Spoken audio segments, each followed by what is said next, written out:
There's been worldwide condemnation of the murder of Shahbaz Bhatti, the only Christian minister in the government of Pakistan. Mr. Bhatti is the second senior politician there to be killed for speaking out against the country's controversial blasphemy laws. Pakistani Minister for Minorities Shahbaz Bhatti has been shot. He'd been visiting family just a short distance away. He refused to go into hiding, though he knew his life was at risk. But in recent weeks, he was concerned about security.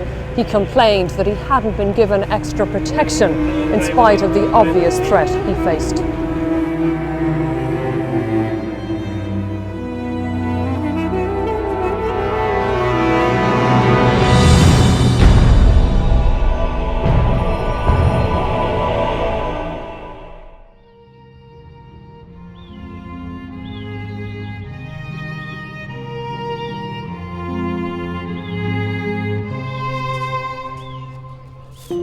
Born in 1968 in the Punjabi Christian village of Kushpur, one of a few such places on the map of Islamic Pakistan, Shahbaz Bhatti was Pakistan's first Christian government minister.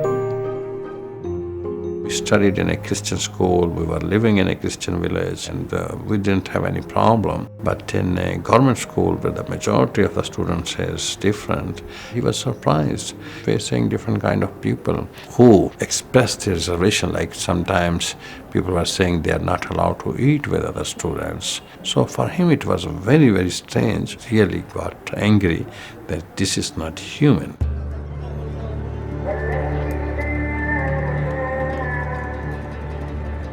I met him in the college.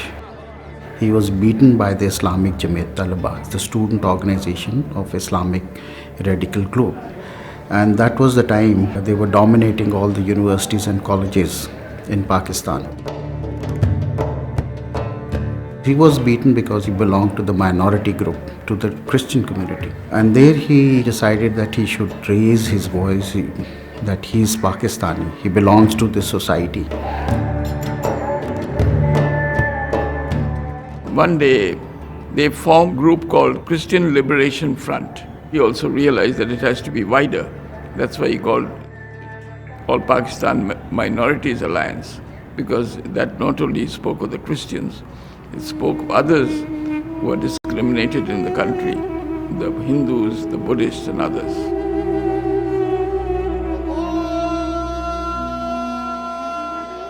Introduced in 1985, blasphemy laws continued to remain the biggest source of discrimination. Anyone committing a blasphemous act towards the Quran faces a penalty of life imprisonment, whereas anyone found to be blaspheming against the Prophet Muhammad faces a death sentence.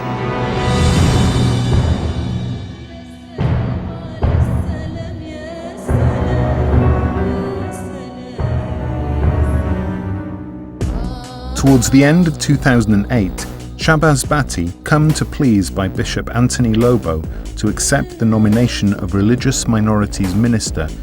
Within a short time, he managed to introduce a law guaranteeing minorities a 5% share of public posts, including Parliament. One matter which Shahbaz Bhatti became wholeheartedly involved with related to Azia Bibi, a Christian mother of 5 children who had been charged for blasphemous acts and accordingly sentenced to death. Open claims of misuse of blasphemy laws led to Shahbaz receiving a growing number of threats. When I'm leading this campaign against the Sharia laws, for the abolishment of blasphemy law, and speaking for the oppressed and marginalized, persecuted Christian and other minority, these Taliban threaten me. But I want to share that I believe in Jesus Christ, who has given his own life for us. I know what is the meaning of cross, and I am following of the cross.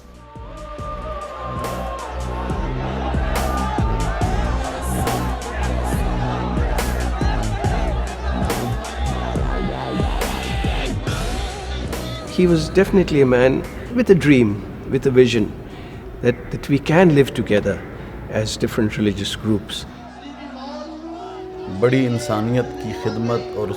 Shahbaz Bhatti possessed a great passion within, a great need to serve his fellow men. He was a very good human being. I believe that we greatly need reconciliation and harmony. We greatly need these values to grow, so that all of us, believers of all faiths, might firstly respect the great people of all faiths.